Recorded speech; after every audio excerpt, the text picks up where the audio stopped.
Mas nós pregamos a Cristo crucificado, escândalo para os judeus e loucura para os gregos.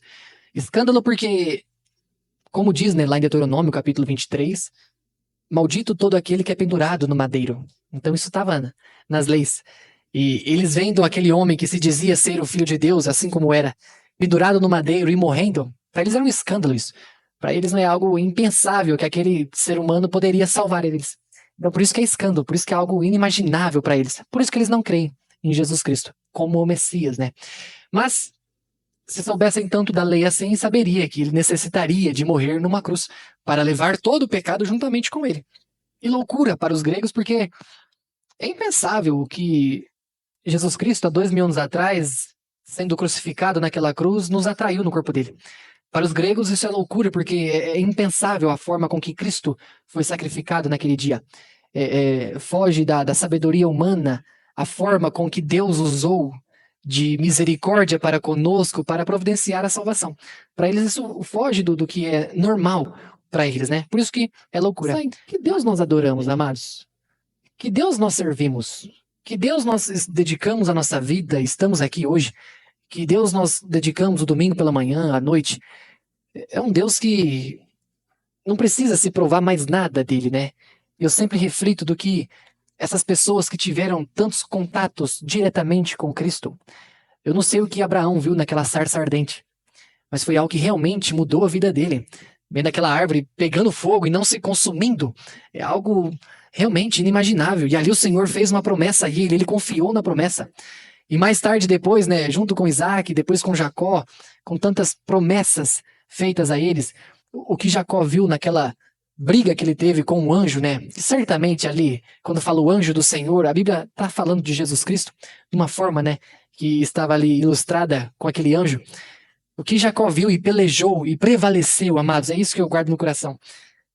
E para Jacó deixar ele em paz foi tocado, né, na junta dele. Então quem visse Jacó depois daquele dia, via que ele mancava um pouquinho, justamente por causa desse dia. Eu não te deixo subir se você não me abençoa. Ele brigou pela bênção. Isso é grandioso. Foi nesse dia que se trocou, né, o nome Jacó, o enganador, para Israel. Agora povo de Deus. Por que a gente coloca Deus em primeiro lugar na nossa vida? Deve ser assim, tá, amados? Por que eu coloco esse ser ao qual eu nunca vi, nunca senti, nunca eu tive o vislumbre que essas pessoas que eu citei agora viram? Por que estamos aqui, 2000 anos depois, falando deste homem que morreu, foi sepultado e depois ressuscitou?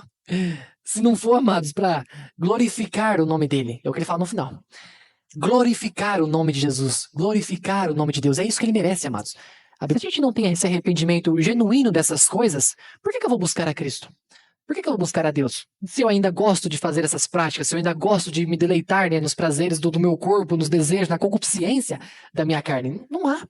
Mas essas pessoas que verdadeiramente encontraram a Cristo através da pregação de Paulo, de Apolo, seja quem for que estava lá na igreja, de Pedro, quem passou por lá e pregou, e verdadeiramente tomaram uma decisão na vida, opa, agora eu vou buscar a Cristo. Juntou essas pessoas que ele fala, não são muitos sábios segundo a carne, nem muitos poderosos, nem muitos nobres que são chamados. Por quê? Mas porque Deus nunca procurou o sábio para transmitir isso. Ele nunca buscou os poderosos. Ele nunca buscou os mais nobres. Ele nunca buscou algo que a pessoa bateria no peito e eu mereço estar aqui. Senhor, eu faria exatamente como o Senhor fez. Senhor, se eu estivesse no seu lugar, eu faria exatamente da mesma forma. E tudo isso, a pessoa se gloriar. Mas esse é o X da questão, amados. Pegar esse tipo de pessoas, e principalmente a simplicidade deles, e tornar uma igreja grande, avivada pelo Espírito que estava sendo ali no meio deles, trabalhado. Não importa quem eles eram, amados. Se tinham muitas prostitutas lá, porque tinham, e se arrependeram da sua prática. Por isso que o véu, nós vamos falar sobre o véu, lá pra frente. Na igreja tinha muitas mulheres que usavam véu. Por quê? Porque elas tinham o cabelo raspado, por conta da prostituição, da velha vida. E aí colocavam um véu no lugar do cabelo, até que ele crescesse novamente. Era assim que era identificado essas mulheres. Agora imaginam essas moças aqui, agora verdadeiramente transformadas. Entendem, amados, o contexto? Da onde essa igreja estava inserida? E como Deus não usou nenhum dos poderosos para estar ali, para erguer ela. Ah, não, mas Deus selecionou Paulo. E Paulo tinha um certo conhecimento, assim, não é notável que tinha, tá, amados? Tanto é que ele fala na carta de Filipenses, lá no capítulo 2, ele fala que Ele excedia muito em conhecimento do que até os mais velhos da sua idade. Mas o que acontece quando Paulo encontra Cristo? Ele não sabe mais nada. Ele considerou tudo o que tinha como nada, como perda, e foi aprender do zero de novo. Amados, eu entendo, tá? Apesar da Bíblia não registrar isso, vou falar igual o pastor Rodrigo fala, vou pôr por minha conta aqui. Certamente esses anos que Paulo passa no deserto, certamente ele estava sendo ensinado pelo próprio Cristo, amados. Não tem outra pessoa capaz no mundo de ensinar ele tantas coisas para depois escrever 13, 14 cartas, né? Com tamanho conhecimento e profundidade sobre quem era Cristo e como que através de Cristo Deus providenciou a salvação. Ninguém, amados.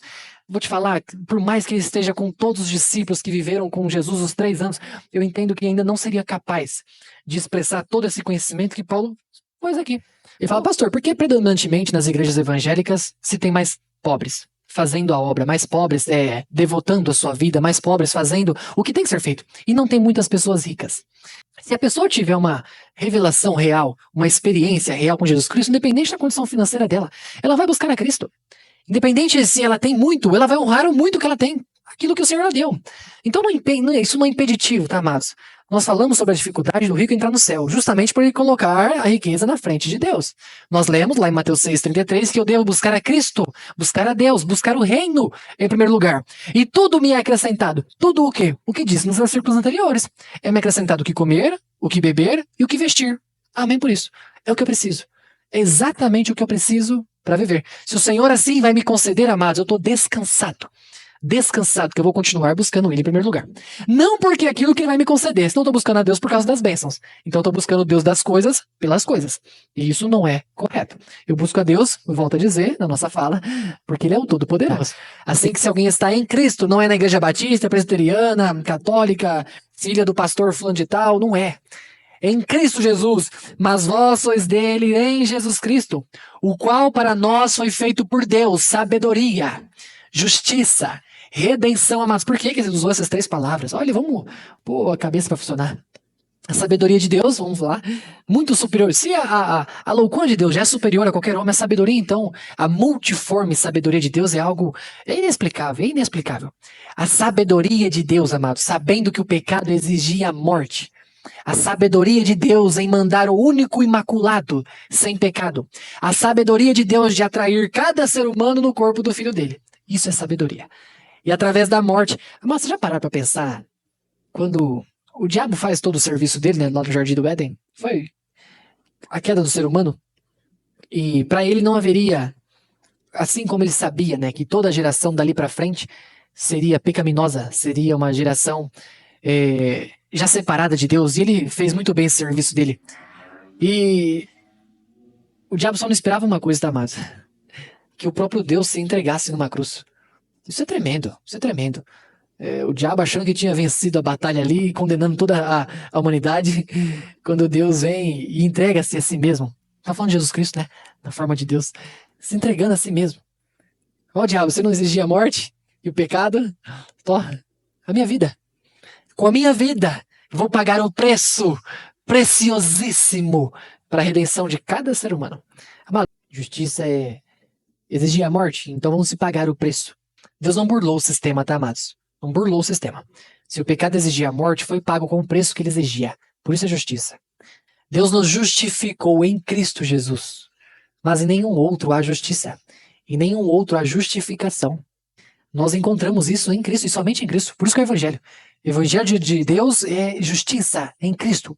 Justiça, amados. E redenção. É o que nos traz a memória de quanto eu fui escravo do pecado. Lá em João capítulo 8, Jesus fala disso, né? Vós sois servos, vós sois escravos. Aí o povo judeu, né, respondia, mas como assim? Eu sou geração de Abraão, a gente nunca serviu ninguém. Como você fala que eu sou servo e eu preciso de liberdade? Ele fala, todo aquele que está no pecado é servo do pecado. É escravo do pecado. E eu fui escravo do pecado. Lembramos disso, amados. Eu fui escravo do pecado, eu fui escravo da minha vontade, eu fui escravo dos meus desejos. Mas houve uma redenção. Cristo, redenção. Não sou mais escravo do pecado. Não sou mais escravo do pecado. Olhem, se eu estou usando os meus membros para o pecado, eu vou colher a morte. Mas se eu mortifico meus membros para o pecado e utilizo ele agora para a justiça e obediência de Deus, agora eu sou alvo da redenção. Porque se uma vez por todas eu fui liberto do pecado, mas é isso. Por que ele fala assim? Pois o Filho vos libertar verdadeiramente, vocês serão livres. Porque somente o Filho liberta verdadeiramente. Amados, qualquer outra coisa hoje no nosso mundo, né, causa uma sensação de liberdade. Hoje nós vivemos um tempo muito livre, né? Hoje nós estamos pregando a palavra livre, não sei por quanto tempo. O amado tem a liberdade para ir em qualquer lugar, principalmente no nosso país, fazer o que bem entender da sua vida. Alguns países é mais restrito isso. Mas isso não é liberdade espiritual. Isso não é liberdade e santidade. Olha que interessante, amados, como ele termina. A santificação. Jesus é santo, amados. Nós somos convidados a viver uma vida santa juntamente com Ele, porque nós estamos com Ele agora. Por isso que é sabedoria, justiça, santificação e redenção. Agora nós somos santos, amados. O que é santidade, amados? Ser regenerado juntamente com Cristo, isso é santidade. O Senhor nos ligou na santidade de Jesus Cristo, por isso que Ele fala, sede santo, conforme eu sou santo.